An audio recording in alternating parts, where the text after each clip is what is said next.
kind of amazing to me that God uses such fallible human beings to do a thing. Actually, sometimes things get ridiculous. Here's Moses, and God said, I'm sending you to the children of Israel. And then he begins to ask questions. But Lord, here in verse 14, after Moses asked him what he's supposed to say, he said, you tell the people of God, he said to Moses, I am that I am. And he said, thou shalt say to the children of Israel, I am has sent me unto you. It seems extremely strange that God would speak in a language like that until you understand what he's talking about. I am that I am. So then, in the 5th chapter, we have Moses coming to Pharaoh, and Pharaoh has a problem. And Pharaoh said, who is the Lord that I should obey his voice to let the children of Israel go? Then he made some real strange statement. I know not the Lord, neither will I let Israel go.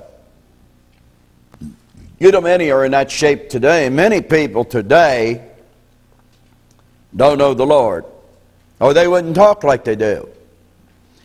If you knew the Lord, you would not act the way you act, the way you talk and think sometimes. Moses, when he had approached his own people, well, they said, well, but what about this, and what about this, and what about that? See, God put them through a test. How bad do you want to get out of the condition you're in? How bad do you want to get out of that miserable condition you're in? He's got to make you sick and tired of being there, if you may use that terminology. The children of Israel thought they were fed up, and they cried out to God. But you know, it wasn't very long until they're just about as bad a shape as Pharaoh is. Who's the Lord to tell me what to do? Who's the Lord that I should obey his voice? If I sound pretty rough this morning, my brother Kevin can ruffle the feathers after I leave, because I'm going a long way from here. Still in the land of living, though, of course. Now, the children of Israel has trouble with God, but they didn't say it. They had trouble with Moses. Moses and Aaron is really their trouble, because they're afraid to attack God like old Pharaoh was. Pharaoh, he could just blurt out and say, well, who is the Lord that I shall obey his voice? But the children of Israel had to be a little more careful, so they said, well, Moses, it's your fault, and Aaron, it's your fault. Why don't you get us out of here? All we've ever heard since you said the Lord's going to deliver us, now they said, we're not even going to draw the straw for you anymore. You got to work harder than you've ever worked, making the bondage heavier. You know why? God has to put his people through some tests sometimes, because they can't handle the situation. How bad do you want to be delivered?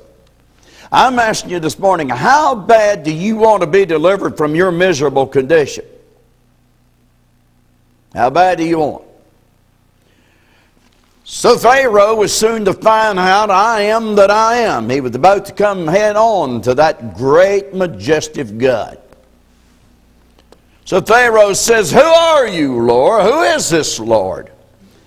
Well, just in case you don't know, I'm sovereign, majestic, almighty, infallible, all-knowing, all-wise, supreme, all-potent, omnipresent, omniscient. I am the God alone, and there's none other beside me. Anything else you want to know? Well, I'm your creator. I have made you. And I own the whole world and the fullness thereof. And I've created everything visible and invisible. I am the Lord of all. I answer to no man. I submit to no man. I was trained by no man. I am God. I am Lord. I am the one and only God. I am that I am. You want to know anything more? I am the everlasting God. I'm from everlasting to everlasting. I am Alpha and Omega. I am the beginning and the end. I'm the first and the last. I am He that was and shall ever be. I am that I am. You want to know any more? I am a monarch of monarchs, King of kings, and Lord of lords. I rule over all. I own the world and the fullness thereof. I am that I am.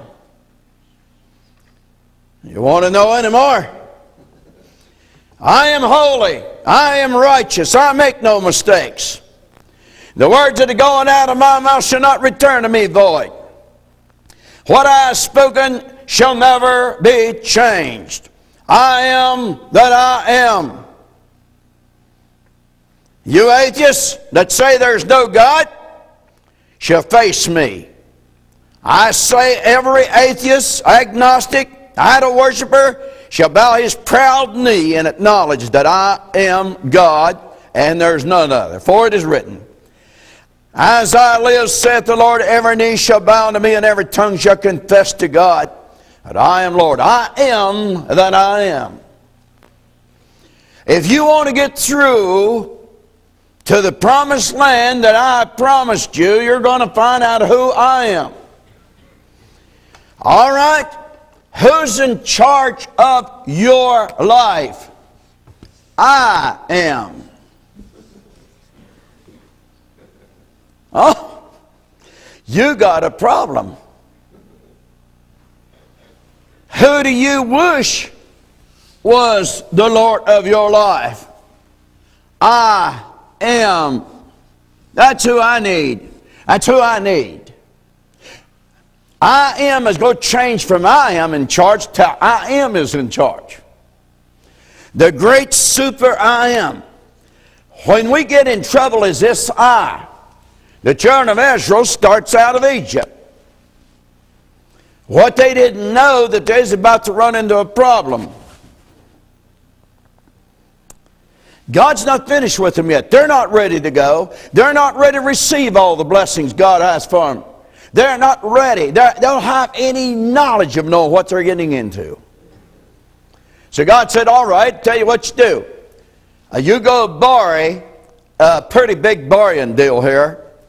Borrow the gold and silver and everything you can from the Egyptians. So the Egyptians gave them everything.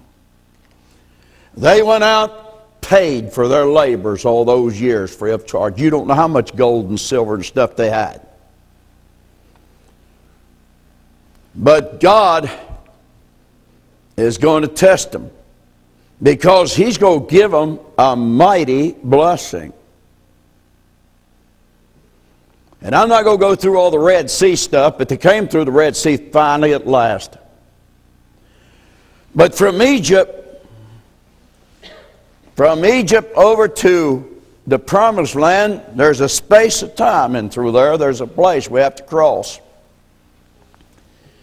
Everybody has to cross that. Everybody does. You want that blessing over there, don't you? The children of Israel could have went straight from here over to Canaan. But they go around and around and around and around and around. You know why? Because they didn't know I am that I am. All they know is I am hungry. I am thirsty. I am tired of this life. I am this and I am that and I am this and I am that. So they start blaming the leaders for their problems. Who's boss around here? The children of Israel need water. They ain't obeying God, but they say, just like old Pharaoh, inside they may not say it out loud, but who is the Lord that I should obey His voice? After all, I'm thirsty. I can murmur and complain if I want to. And furthermore, we remember the fish which we did eat in Egypt freely, the cucumbers and the melons and the leeks and the onions and the garlic. You know what? Isn't that something? I remember all that stuff. They didn't remember the bondage, they just remembered the food. Still got a bad bunch of people. They got the I am at the wrong price. Isn't that something? I am hungry. I want some onions. Well, now listen, I love onions and leeks and garlic and all that stuff myself, and ramps is the worst human food ever made growing, but they're good. They just fit my appetite mighty good. If you could just get rid of the smell for the next week. You know, garlic and onions and leeks make you stink. These guys already stinking. They didn't eat any of them. Who is the Lord? Who does he think he is telling me what to do? Bring me out here in the wilderness. You know, folks, we have learned to trust doctors and medicine, hospitals, insurance, and Walmart, and all the rest to the extent, what do you want to do when it's not there? Suppose the Lord has a blessing for you this morning, but he's going to put you through this time. From this point to this point. The other night, it was early in the morning, the Lord gave me something that I didn't know how this is going to come out, but it really was interesting. He gave me a picture of a poor fella, a poor young man. He was just a young man, and somebody had given him a guitar.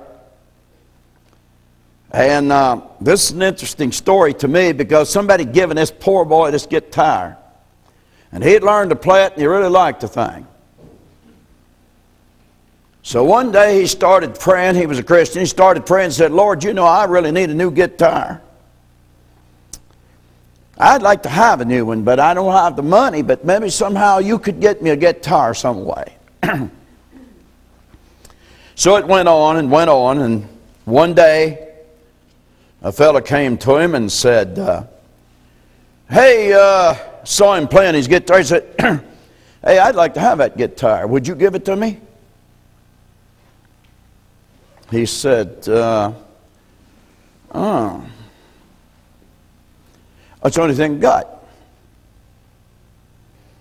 He said, well, you don't have to give it to me. I just wondered if you would give it to me. He said, well, at about that time the Lord said, give it to him. So he handed it over. And he said, now, Lord, you know that that's the only thing I got. And I really want that guitar. I really want it. But because you said give it up, I'm giving it up.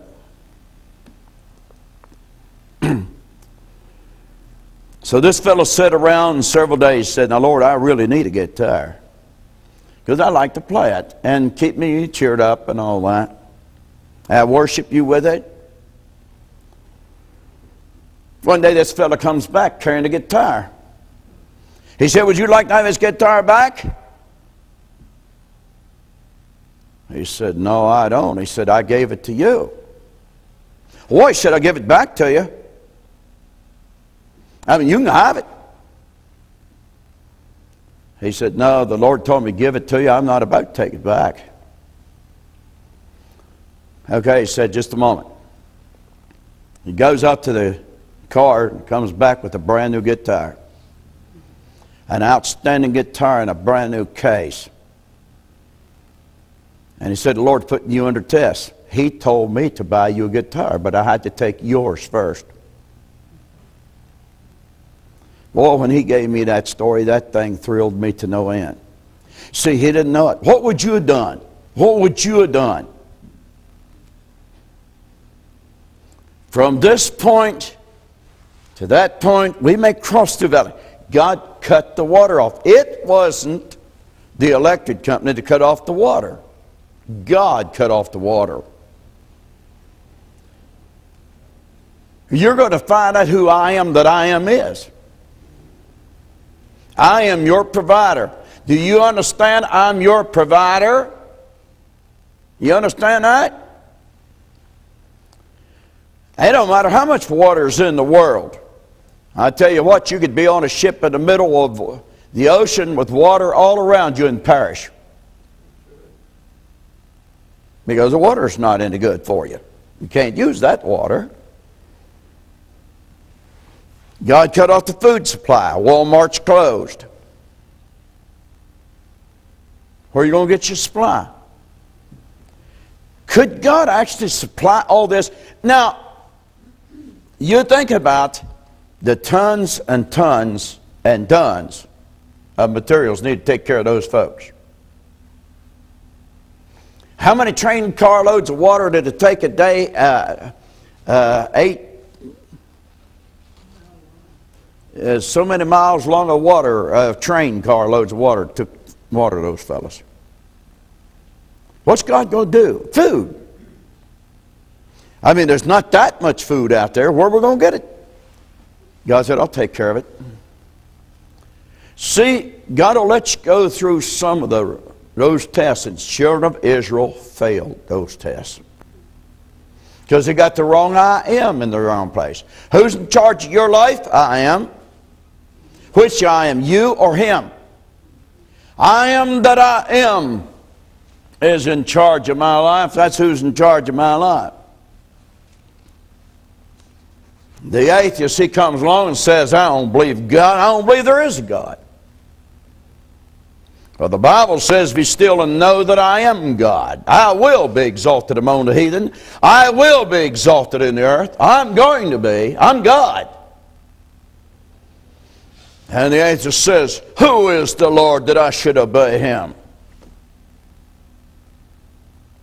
The Egyptians, or the children of Israel said, is it not the word which we tell thee when we was in Egypt, saying, let us alone, that we must serve the Egyptians?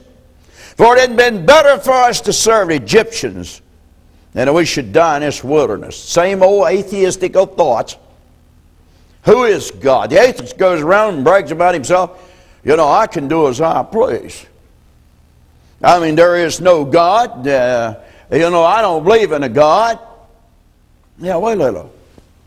You're going to face him one day, and every knee shall bow and every tongue confess. Can you imagine all the atheists one day having to bow that knee before Almighty God? Too late, but they're going to do it. Old Pharaoh one day had to bow his knee before that God. A little quicker than expected to. How could you feel that God would have said when he looked at old Pharaoh and says, who is the Lord that I should obey his voice? Do you know who you're talking about? Do you know who I am?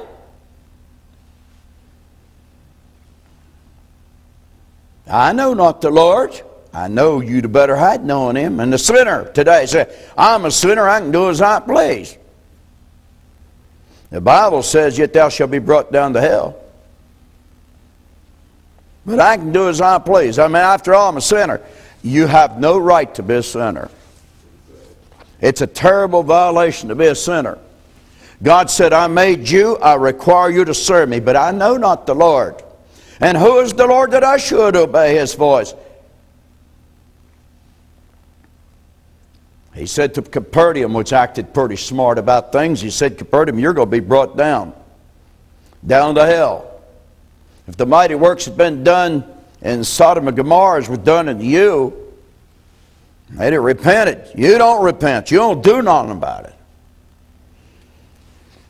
And people say, well, but I can sin because, you see, I believe in grace. I mean, after all, I'm a grace man.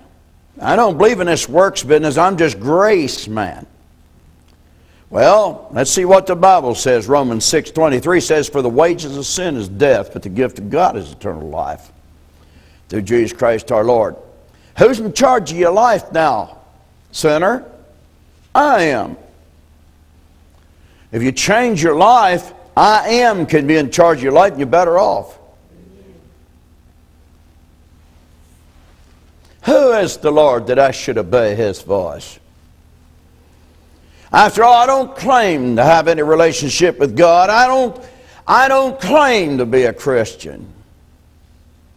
You don't have a right to tell me what I'm supposed to do. You don't have a right to preach against me like you are. You don't have a right to it. Oh, is that right? You don't have a right to step on my toes. Then we got, well, I understand that's a group of people. I understand them. But what about the ones who claim to be Christian? The Lord bless me crowd.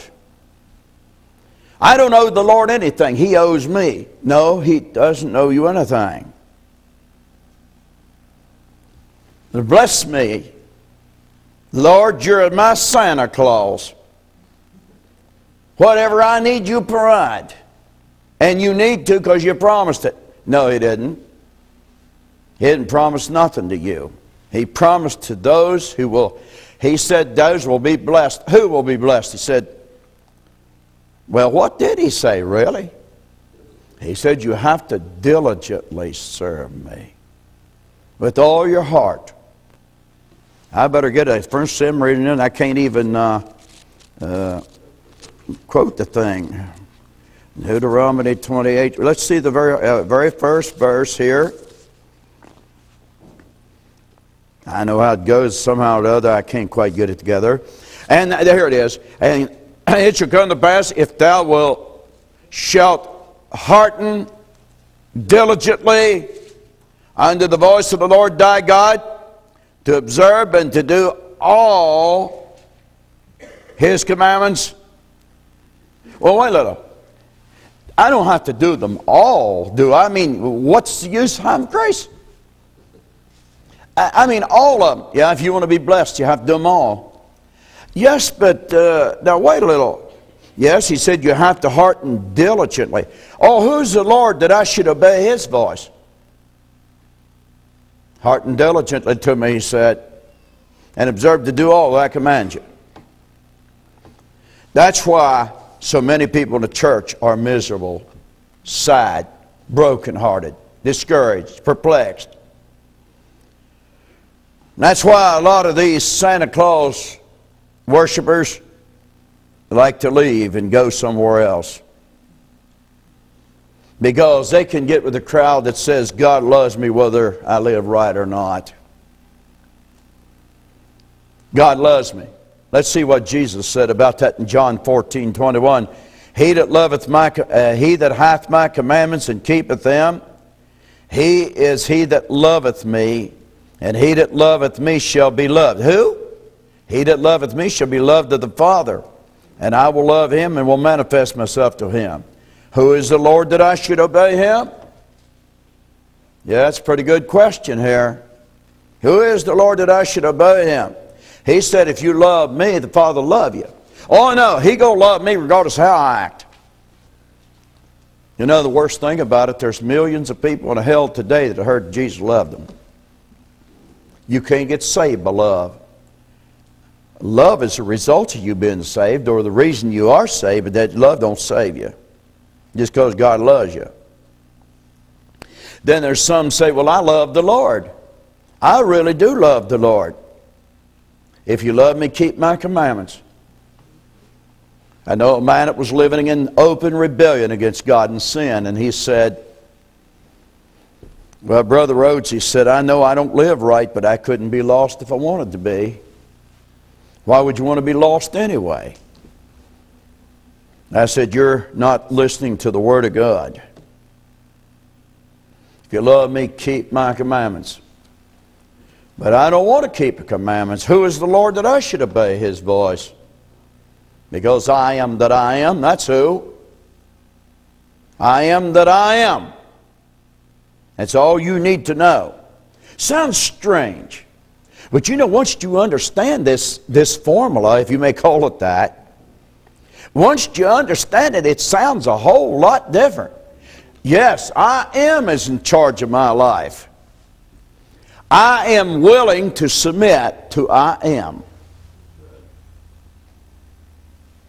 I am. That's a very important situation. There's people today that call themselves Christians, say, well, I can lie if I want to. I can cheat. I have bills that I don't pay. I've left this fellow sitting, left that fellow sitting, left this fellow sitting. Furthermore, who's the Lord telling me what to do? I mean, after all, I'm still making out okay. I expect everybody to feed me because I serve a Santa Claus God. I can cheat. I don't have to pay my bills if I don't want to. I don't know the Lord's what he's saying. Same thing Pharaoh said, I don't know the Lord. If you knew the Lord, you wouldn't talk like that. If you have unpaid bills, they'll meet you on the other side. If you spend money for something that you could have paid that bill on, you're really in trouble. Who's in charge of your life? I am. Which one? Which I am is in charge of my life? We got a lot of people that think they can go around, they don't need to pay their bills. And then they get poorer and poorer and poorer and poorer. And they just keep going down, down, down. But nobody will tell me what to do. I'm in charge of my life, and that's the way it's going to be. If you was to go out here on the street, talk to those fellows that's living in huts and sleeping under bridges and stuff, if you used to talk to them, their attitude is, who is the Lord that I should obey his voice? I know not the Lord. I don't know the Lord, and he's not any part of my life. Yeah. But then that's the reason you go around and stealing money from your neighbors.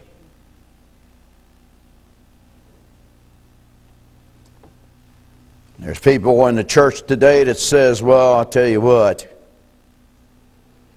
I can do as I want to. The Bible says these 6 things is the Lord hate, yea, 7 are an abomination to him. And one of them is he that speaketh lies. You don't know the Lord if you're lying. Years ago there was a man who worked at a place, and he got to stealing money.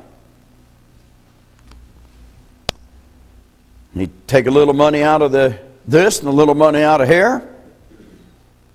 And they caught him. And so the boss said, all right, if you do this one more time, I'm going to arrest you. I'm going to have you arrested. Well, it wasn't very long until he was stealing again. So they gather him up, and the court put him in jail for a while. They released him. The same man took him back to work, and it wasn't very long, started stealing from him again.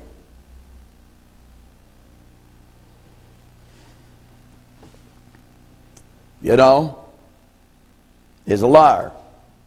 So the boss man couldn't trust him anymore and said to him, I can't trust you. And he said, well, you can trust me? He said, no, I can't. It offended the fellow because he said he couldn't be trusted. He said, you've proven yourself to be a liar until you prove yourself otherwise. You're a thief. There's still people today. You see, they don't blame God. They'll blame you. You're the problem, Nancy, because if it wouldn't be for you, then people would trust me. No, it's not you. It's you got your wrong I am in the place. I am where the great I am ought to be. That's all the difference in the world is. We got our I ams wrong. When I'm in charge of my life, I'm in a mess. I expect everybody else to feed and water me and take care of me. I can do as I please. See, we got people in the church today that says I can judge whatever I want to be. In fact, the matter is the Lord called me to judge other people. The Bible says, judge not, just be not judged, for with what judgment you judge, you be judged. Well, that doesn't mean me. And furthermore, they don't say it, but inside they're saying, who is the Lord that I should obey his voice? After all, somebody needs to come against the truth. We got this hostile crowd walking around.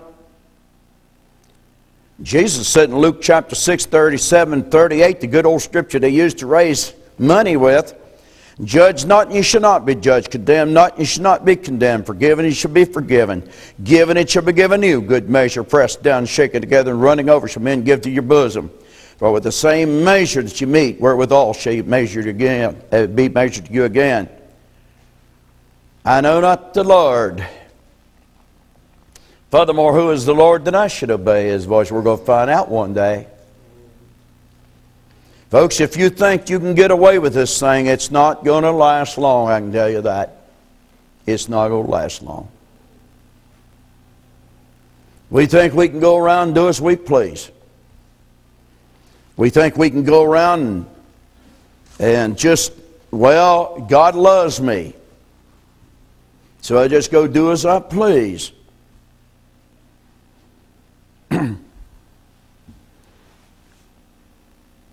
There's a fellow one time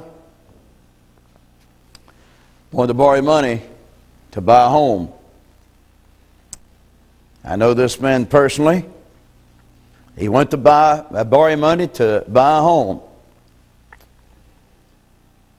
And he said, he told me this story. He said, I knew that I didn't have income enough to swing this deal. I knew it. But he said, I knew also by knowing my character that I'll get a job that'll pay. Because the fellow always did have a paying job, you know. But he said right at the present time I wasn't going to qualify. So he said, back in those days I lied. I told him how much my income was and I lied to him. He said everything went along pretty good for quite a while. He said, one day this thing got to bothering me. You lied. You put it on paper. He said, what made it even worse is he heard on the news that somebody had done exactly the same thing he did and they put him in jail. And he said, I'm miserable now. He said, I'm more miserable than ever. What am I going to do? So he said, one day I decided that I am going to go down, or whether they put me in jail or whatever I'm going to do, I'm going to be an honest man. It's depending on my integrity. I've been dishonest. I'm cleaning house. See, who is the Lord that I should obey His voice? He said, Lord, the I am is in charge of my life here. I am not. You are. So he didn't say that, but I'm adding here on this thing. He got the right I am at the right place. He goes down there and he said, I was nervous. I was scared. Because I remember they said they put this guy in jail for cheating. He said, here I am. I'm sitting out there. And he said, I had to wait a long time because this fellow was terrible busy. But finally they called me in. He said, I come in and the fellow said, have a seat. And then he said, he kind of looked at me and he said, I'm not following why you came or what you need me for. He said, well, let me explain to you. And he went through the story and explained that he had lied on this application. The guy looked at him and said, hey, this is interesting. I just became a Christian a week ago, and I'm not sure how Christians operate. You're teaching me something here. He said, is this what Christianity is? You clean up? He said, that's exactly what Christianity is. He said, well, I'm glad you told me that, because he said, you know, I haven't got that far with this thing. I didn't know that to be a Christian I had to clean up. And he said, the fellow looked at me and said, have you made all your payments? Yes, sir. Have you missed any payments? No, sir. He said, in fact, my income is what I said it was, but it wasn't at the time. The fellow said, well, if you made your payments and you do have this amount of income, then what do you want me to do? He said, I just blurted out don't put me in jail.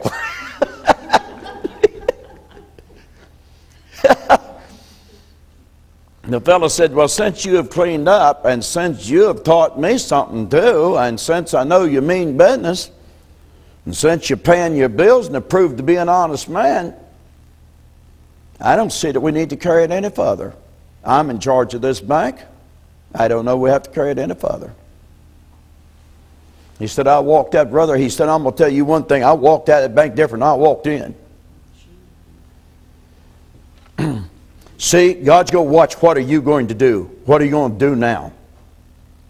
You don't know, brother, that space in between Canaan land and where you're at right now, the test that you're going to go through is going to determine who is the Lord that I should obey His voice. We know the Lord now. It makes a lot of difference. This hostile crowd going around gossiping and slandering and tale-bearing. You know the Bible says, let me read it to you. Proverbs chapter 6. Let's see what it says there in Proverbs chapter 6. This is something that the church apparently has failed to teach. Or at least doesn't seem to know how to teach. After all, it's my business whether I want to do this or not. No, you're training and teaching your children and everybody around you that you can disobey God. All right, in verse 16, these 6 things does the Lord hate, yea, 7 are an abomination to Him. Now, how many of you like abomination? How would you like to be an abomination to the Lord? Verse 17, a proud look, a lying tongue, and hands that shed innocent blood, and heart that devises wicked imaginations, feet that be swift in running to mischief, a false witness that speaketh lies, and lying lips. He that hideth, well, I've got to, let me try this again. A false witness, and he that speaketh lies, and he that soweth discord among the brethren.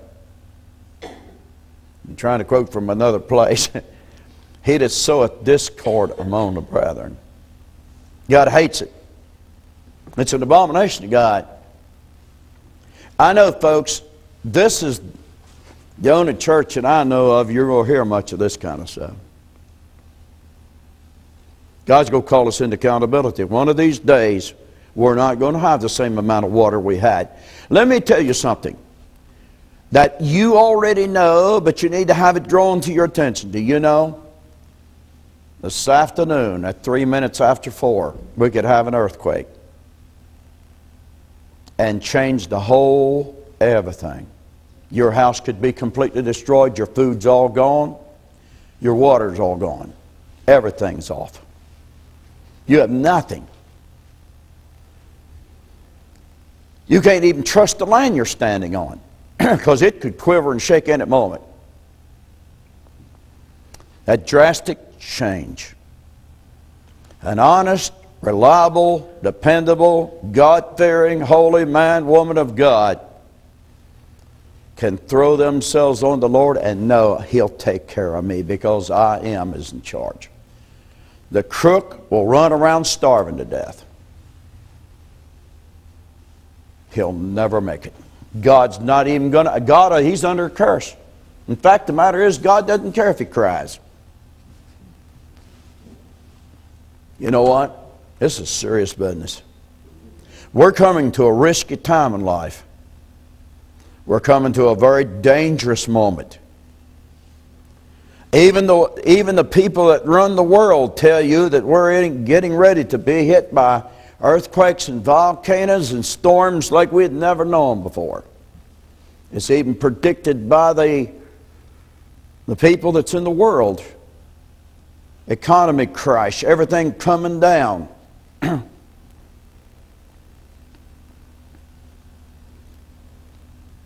You know, you go sowing discord among your brethren and start lying, your word is no good and God won't pay attention to you. You need to prove yourself to be somebody worthy to be trusted. God's not going to trust you. God doesn't trust all ministers. He can't trust them. God can't trust a lot of people with such power. He can't trust them. What are you going to do with it? You know, folks, the reason we need to get a hold of this message is to get our I ams in the right place. Who is the Lord that I should obey His voice? I tell you who He is. He's my Creator. He's the one that has full, absolute, total, and final authority over what He does with me. He's calling His people to repentance. He's calling His people to change that slandering tongue. The Bible says he that slanders is a fool. In Proverbs chapter 10, 18, he said, you're a fool if you slander somebody. Yet we got people in the churches today to slander or accuse you of slandering. They know you're not slandering, but they accuse you of it. There's people today that says, I can believe what I want to believe. You can't tell me what to believe. All right, here's what it says in 2 Thessalonians chapter 2, beginning at verse 10. And with all deceivableness and unrighteousness in them that perish, because they received not the love of the truth now, that they might be saved. For this cause God, the great I Am, shall send them strong delusion. Who will? God will send them strong delusion that they should believe a lie. All you people who have a problem with lying, God will send you strong delusion, and one day you'll believe a lie you wish you'd have never believed. God will send you strong delusion. That means you'll be so reprobate, that means you'll be so mixed up you won't know what to do. He said that they might all be damned who believe not the truth but have pleasure in unrighteousness. God said it. If the Lord was to take me out of this world in a rapture or however He's coming, before I get back here, you know, there's another message I wanted to preach this morning, but I couldn't. This is what I had to preach. Somebody needs this message. Somebody go, wish you did do some changing.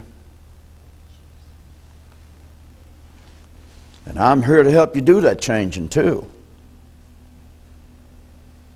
I think it's time for us to take account of ourselves. What are we doing? I can do as I please. No, you can't. No, you can't do as you please. No. But I know not the Lord. That's probably right. So who am I to believe Him? I mean, who is the Lord that I should obey His voice?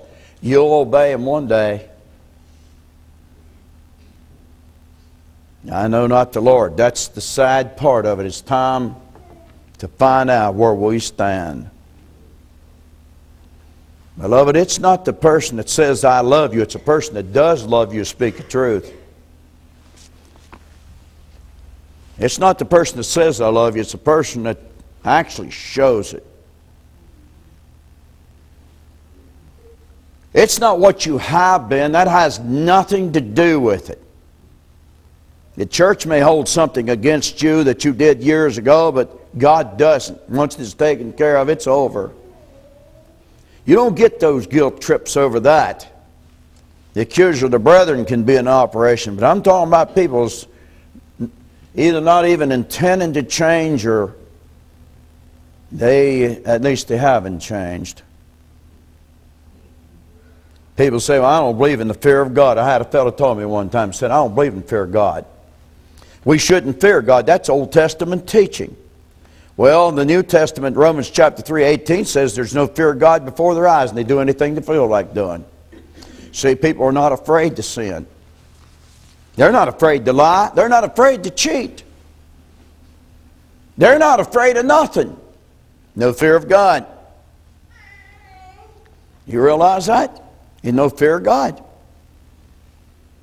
They're not afraid to tell God, who is the Lord that I should obey His voice? They really ought to be saying, I know not the Lord. People say, I don't fear God. I tell you what, you better fear God. Supposing John the Revelator would have said, I don't fear God. And all of a sudden he's carried to the other side and comes face to face with the man whom he leaned on his shoulder.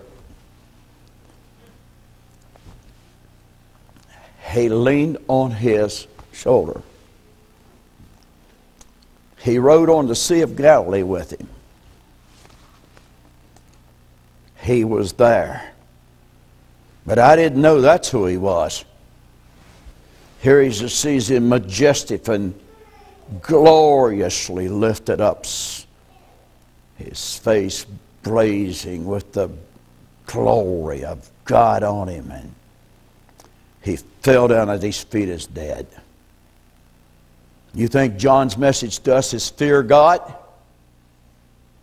I think he would definitely say fear God. People that say, I don't fear God, don't know God. They don't know Him. They may think they know Him. They don't know Him. But I tell you what, I know Him. And I'm scared to do wrong. I'd be afraid to treat my wife wrong now. Oh, there was a time I wouldn't. But I'd be afraid to treat my wife wrong. Because God's on the throne. He's still on the throne, you know that? That's all right. He's my Lord. I fear God. You know, somebody told me one time, in fact, told me right out here under that tree that used to be a tree right there, said, Brother Rhodes, you're all mixed up about this righteousness. I'm the righteousness of God. He said, the Bible says in 2 Corinthians chapter 5:21, He has made us to be sin who knew no sin, that we might be made the righteousness of God. He said, I'm the righteousness of God. You're trying to be righteous. You know what my response was? If you're the righteousness of God, why are you under so much guilt and condemnation? Why are you always having somebody to pray for you? He no longer comes here to church.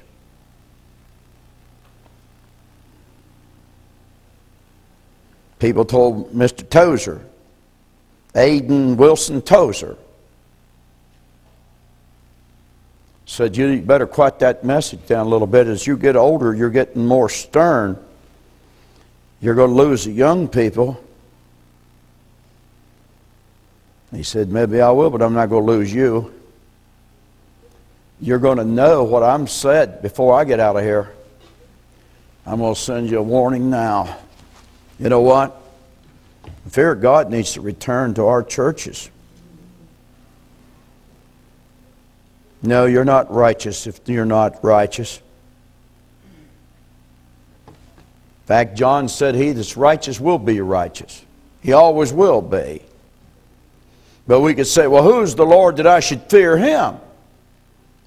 You could add, I don't know the Lord. There's people today that get on the internet and they got all kind of pornography and filth and dirt and wickedness. They're feeding their heart and mind. Just lousy, awful stuff.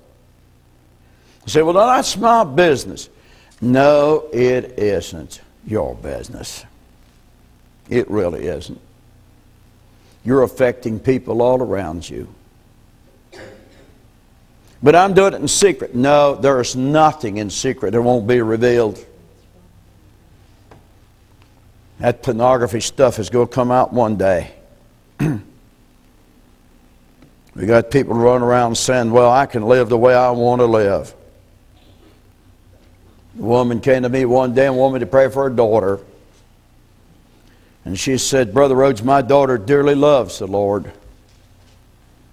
And I said, well, what do you want me to pray for her about then?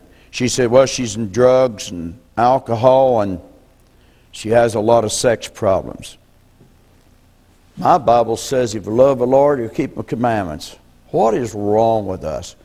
Am I born to the wrong season? Did I come from Mars or somewhere? What in the world are we, where do we get this gospel from? Where we get the gospel that we can live the way we want to and we can cuss and swear and all this. It's just one preacher right after the other falling. Just one right after the other. Criticize him.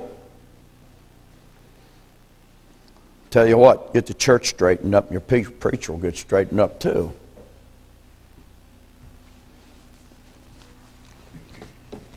You know, folks, really,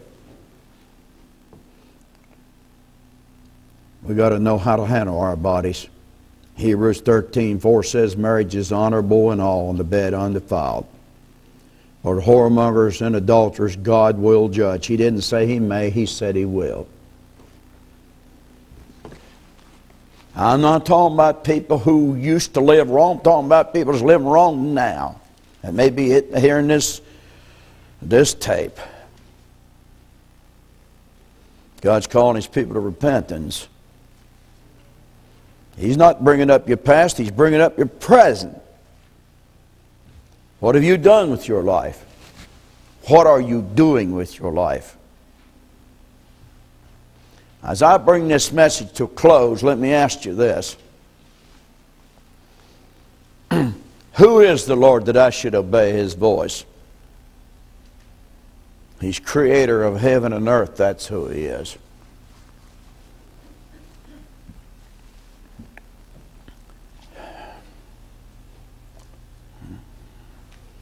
He's creator of heaven and earth. He's my creator. He's the one that made me. And He has a right to tell me what to do, and He can tell me exactly how He expects me to run my ministry. He can tell me how He wants me to do it in Sri Lanka. He has a right to do what He wants to do. I guess it doesn't even matter how you feel. You can still go do the job. I'll tell you what, folks. I can look you in the eyeball and tell you today that I'm not living a phony life. I can look you in the eyeball and tell you that what I'm preaching to you is the way I live.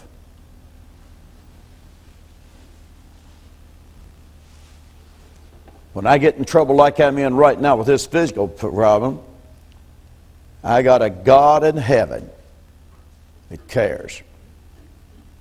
I've always come through, always have.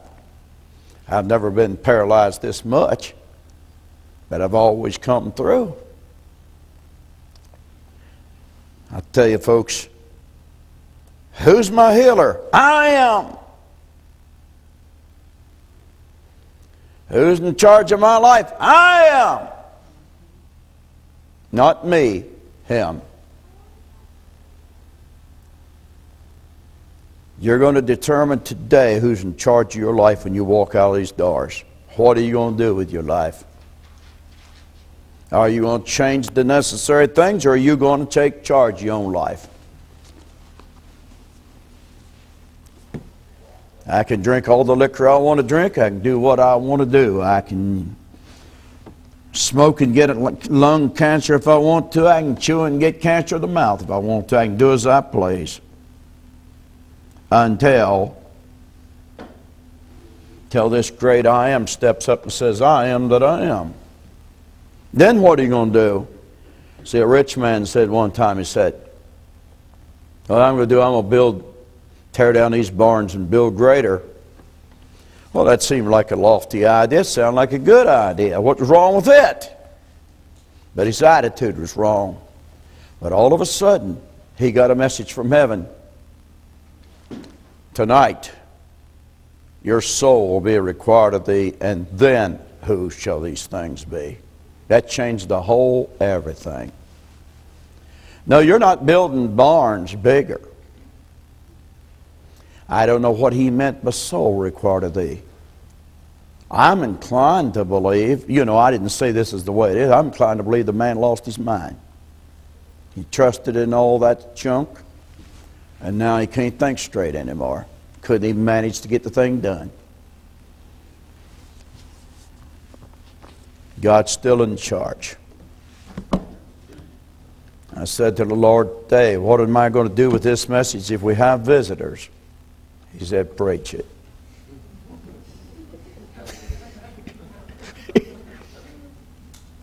So I did. And if it ruffled your feathers, Brother Kevin has a feather ruffler smoother. One time I said to Brother Reuben, he was preaching with me on a thing, and I said, Brother Reuben's probably going to be nice to you. I said, I'm not going to be quite as nice. And when it was time for Reuben to speak, he got worse than I was. All right. Now listen, folks, today this is a serious moment. What are you going to do with I am right now? What are you going to do with it? How are you going to get from this point to that point? What are you going to do? Dear Heavenly Father, help us to make the right decisions. Let no one go out of this building and saying, I'm in charge of my life. But we all together can say, oh Lord, the great I am that I am is in charge of my life. Dear Lord, I think you are in charge of our life. I really am. I thank you so much for it. Thank you for being our healer, our deliverer, our all, our everything. We give you thanks and praise in the wonderful, blessed name of Jesus. Lord, move among this congregation. Whatever needs to be done this morning, let it be done in Jesus' name. Amen.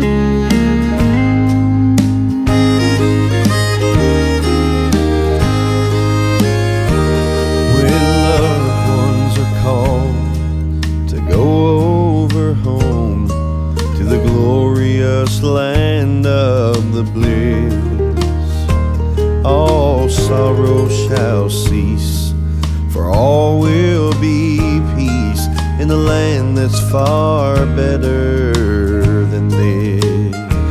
I'm homesick for heaven where loved ones have gone, who are safe in His wonderful care. If we could but hear from our loved ones so dear, they all say they